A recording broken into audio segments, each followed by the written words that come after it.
guys, it's your girl Victoria back to you to review this time The Ultimate Fighter Season 31, Episode 1. This is in regards to Team McGregor versus Team Chandler. Now, usually this is not really the scope that I go in regards to shows that I watch, but it was recommended by Never Offended, which I do subscribe to. So subscribe to him too. But I was like, all right, let me give something else a try, especially since it was requested. This was my first ever request, from anybody. So I'm like, all right, let me go ahead and watch it, see what this is about. And surprisingly, by the end of the episode, I'm like, all right, I could dig it. So obviously, this is in regards to UFC fighting.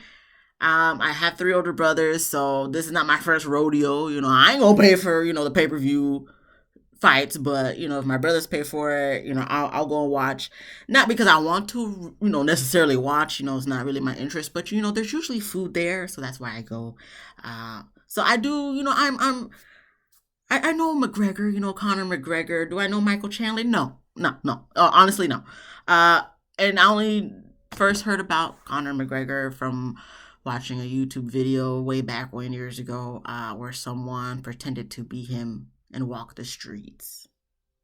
So, but listen, I watched the whole thing. It's very intriguing, and I will be back for more. So, when they're showing the beginning scenes, we see Michael Chandler, in casual clothes, whatnot. And then we see Conor McGregor, he's in a suit. And I come to find out that he likes suits. And for me, I feel like they're on 2 extremely separate spectrums. I feel like people look at Michael Chandler as the underdog, but from the previews for the season, it looks like he's going to show McGregor like, oh, don't underestimate me. And with Conor, he gives off, cocky son of a gun vibes, just like Floyd Mayweather. So, all right, this should be an interesting season. So we start off with day 1 in Las Vegas. And once again, like I said, I can see that McGregor loves his suits. That's great. I'll be really trying to understand why some of y'all men love y'all some tight ass suits, like tighter than tight suits. And we know McGregor has a very specific walk. It's like, it looks like he bench pressed or leg pressed too hard in the gym, and it's like the next day he can't feel his legs. Like, that's the way he walks. And I understand he's been through a lot of fights, probably had a lot of injuries and stuff like that, that may have gotten to the point of him walking. But I'm just like, okay, it's the tight suit combination with the walk, and I'm just like, all right, McGregor, listen, you got money and stuff, and you whipping nice cars, but I'm just like, okay, I feel like you're doing a little too much, but okay, whatever. And then we get to where, I guess, the president of the UFC, he's talking about McGregor and Chandler and their 2 dynamics, and then we see the highlights of both McGregor and Chandler, and, it was good highlights, that ankle injury, or the foot injury when McGregor broke his foot, that was, yeah. See, these are moments that I don't really be noticing until everybody be making noise in the room. But yeah, that looked kind of nasty. But I'm still watching anyway. So we got the prospects and the veterans. So we had the president of the UFC with Conor and Michael. They go to meet the trainees. That's what I call them, the trainees. So like I said, we have prospects and vets. So they did a coin toss to see who would go first in regards to choosing prospects versus the vets. I really want to say the rookies versus the veterans, but I guess Conor goes first. He chooses the prospects. So then, of course, Michael had to go with the vets. So when it was Michael's turn to choose, he chose the next set of group. He chose the vets, and Conor was left with the rest of the prospects. So literally, both sides is all one specific category. So Conor got all the prospects, rookies, and Michael has all the vets. Okay. So we then get to everyone. They go to the house because I guess they're all going to be shacking up together. And I'm just like, wow, this is a lot of testosterone in one house. And this is not like regular testosterone. They're all like fighting and stuff. So this is a lot of pent up, built up anger and testosterone. So that's very interesting. House was nice though. House looked gorgeous. They already had beer and all that stuff for them. I'm like, that's nice because for like bad girls club type shows and stuff where the females be in one house, they be having wine and stuff. So of course, beer, understandable. anything to say? Everybody seems happy. They go choose their rooms. Some guys converse. And I think it was Kurt. But, Kurt was talking smack, saying, he'd be looking at these prospects because he's on Chandler's side. And he said, oh, he could knock all these prospects out in like round one. Okay, listen, you talk a big game, Sir Kurt. So I just hope you put your money where your mouth is. I hope what you're saying is true, because sometimes people like to talk so much crap, but then when it comes to it, they lose. So if you lose to a prospect, I ain't gonna lie. I'm gonna laugh, Kurt. I'm gonna laugh. So let's see if you really do. But if you do, then okay, I'll give you that. But a lot of smack talking, and usually those are the ones that I don't really care for. So then we get to, that was day one. Also looking at the highlights, I wanted to mention also, it's very high energy. Okay, every time somebody knocks somebody out, they just jumping on the fence. Like, mind you, I don't be watching this stuff, so like this is kind of like me actually paying attention to what I'm watching, and I'm like, this is very high energy. Not only you fighting and all that stuff, but y'all just jump running up freaking fences like freaking animals. Like, animals be having high energy to like jump over fences and stuff, like dogs and whatnot. Y'all just be jumping up and just sitting on there like, yeah, and what? And I'm just like, okay. Okay, you got Chandler's, his highlight. He doing backflips off the top of the fence thing. And I'm just really like, oh, okay. Okay. Okay. Y'all stamina and energy is immaculate. Okay, I'm already tired just looking at you doing a backflip. But okay. So we get to day 2 in Las Vegas. They want to let us know how many days it is. I feel like this is Married at First Sight when they let us know every day what's going on.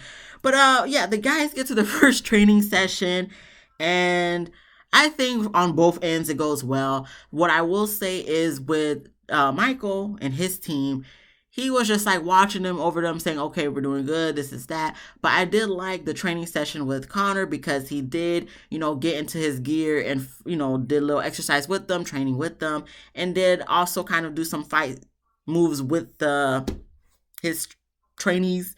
So I did kind of like that versus Michael, because he was just watching over them, whereas I feel like Connor, he like really likes to get in there with them. I mean, maybe it's because they're prospects, and maybe Michael feels like, oh, these are veterans, they should be knowing what to do. But, sometimes when you're like getting in tune with who you're training, it kind of seems more genuine, I feel like. Anything else to say? When we get to Brad, I think he is on Michael's trainees, one of Michael's trainees.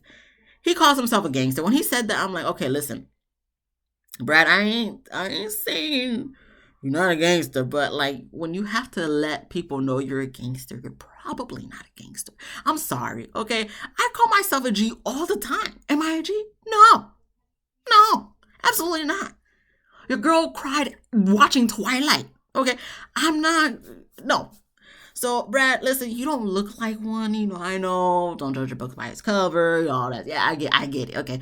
But in regards to this, Brad, please, no, I don't know. Okay, please. No, absolutely not.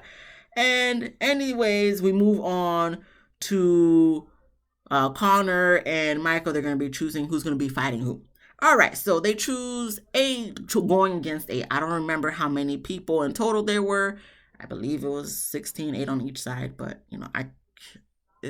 this episode went by very fast for me. So if I missed some things, I'm sorry. So who's going to be fighting? Okay, we have Roosevelt and Nate. They're going to be fighting against each other. Next, we have Trevor and... Did I write this right? Timur? I feel like this is a typo. But we're going to go with it. Okay, I'll correct it next episode.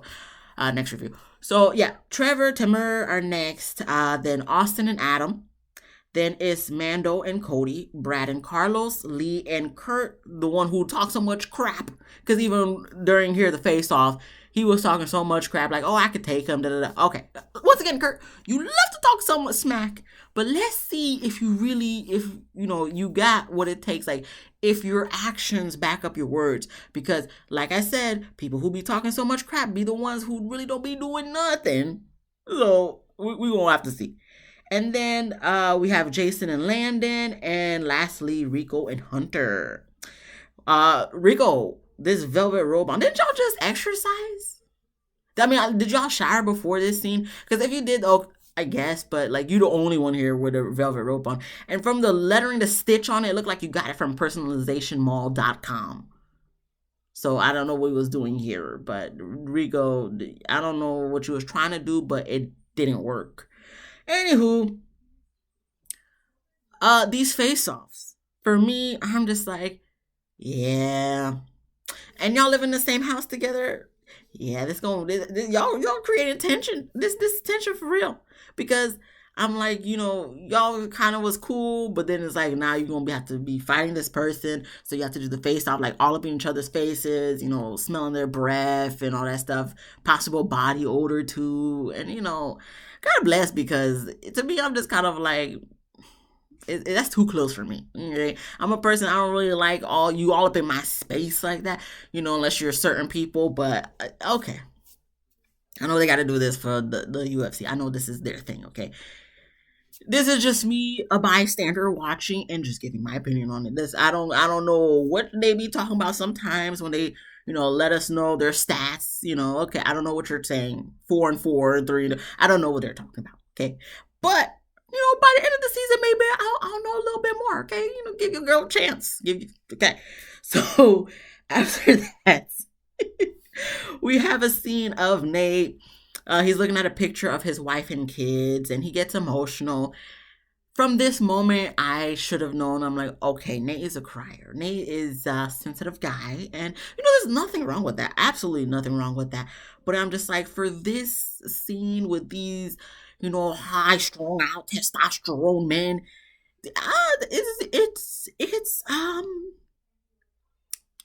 it may be a little bit challenging.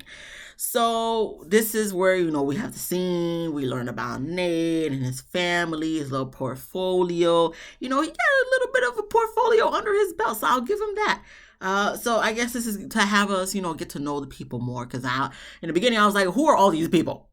Okay, who are all these trainees? They said the names. I'm like, I don't, So, okay, I got Nate. I like his little family dynamic. It seems nice. And, his fighting career, that's nice, whatnot. But, sometimes you gotta just look at the show and just not be, okay, I like this person because of his family dynamic. No, I gotta look out for it for what it is, the fighting. How well do you fight? And can you win against homeboy over here?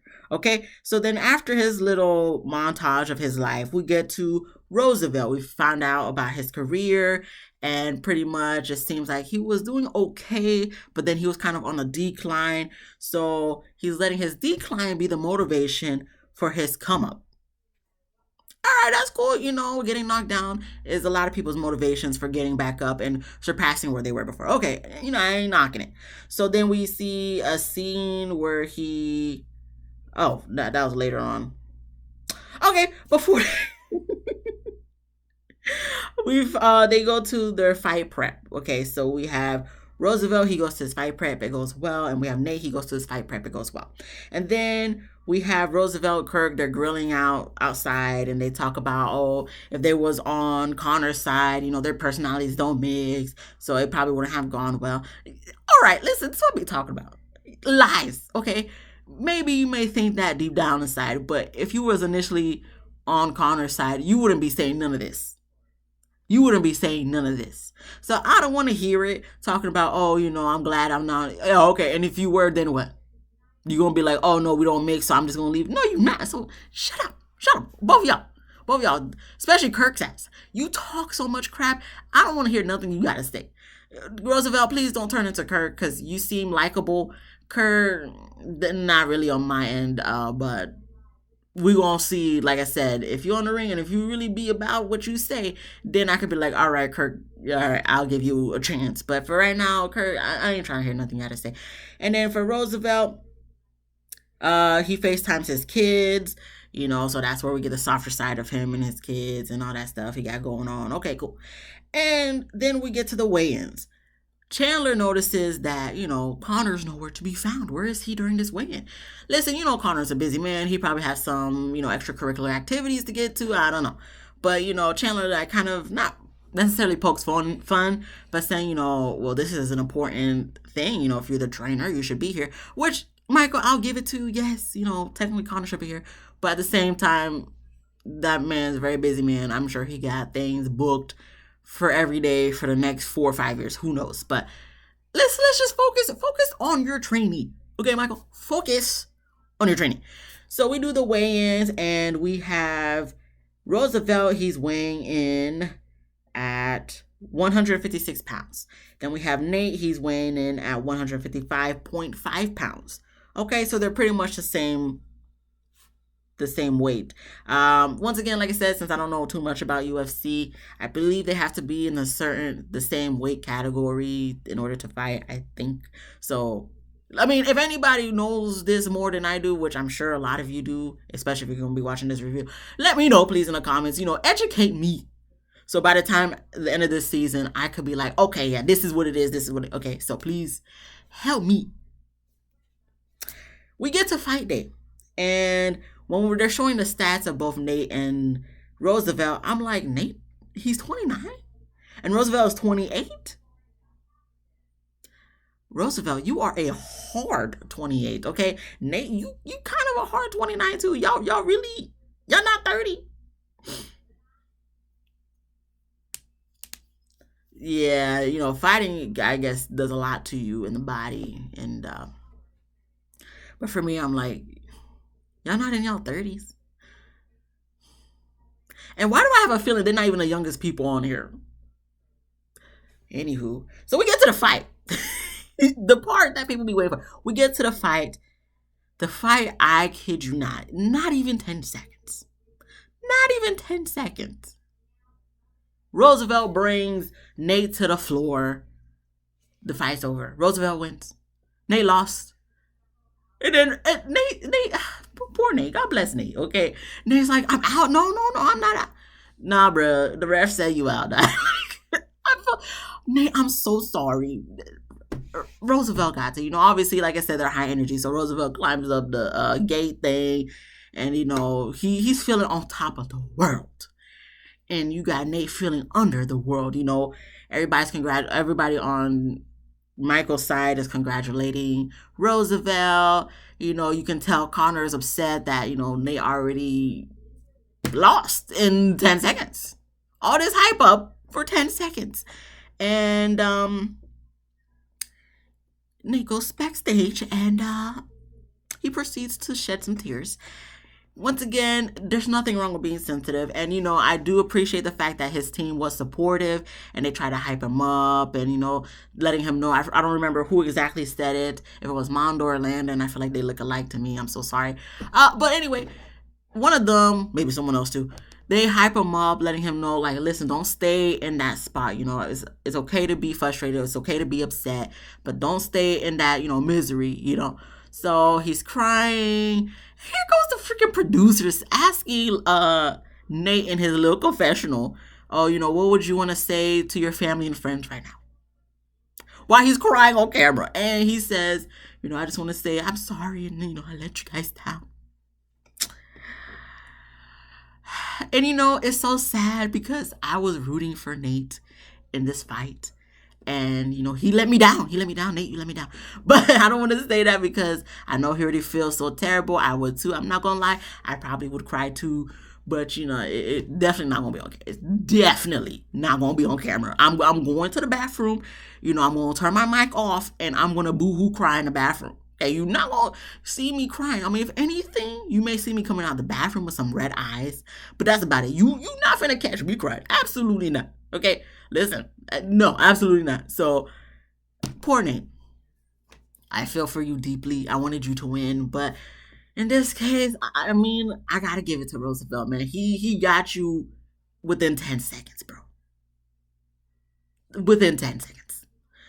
I don't know what else to tell you that. Like, better luck next time if you stay. And I feel like Connor, I guess he tried to give some encouraging words, but I feel like Connor's just like, listen, if you don't make that, say you got to go. We'll see. I don't know, but we're going to have to see how this season works. I mean, episode 1, I mean, it got me hooked. It got me like, okay, I'm willing to watch the other episodes because now I'm invested. Now I know these people's names. So that says a lot. But anyway, that's the end of the episode. We're gonna have to see what happens next episode. It's already been recorded on my DVR. I don't know if I want to watch it today, another day, but we'll see. Whenever you see episode 2 pop up is when the next review comes. Anywho, if you like this video, please give me a thumbs up. If you laughed at least once, please subscribe. If you didn't laugh, come back next week so I can make you laugh. Then you can subscribe then. Comment what you thought about this episode. Or if now that, I got a suggestion, hey, listen, if you got a suggestion of anything you want me to watch, TV show, movie, book for me to read, all that stuff, let me know. And other than that, be easy breezy lemon squeezy. I'll see you guys in the next one. Peace.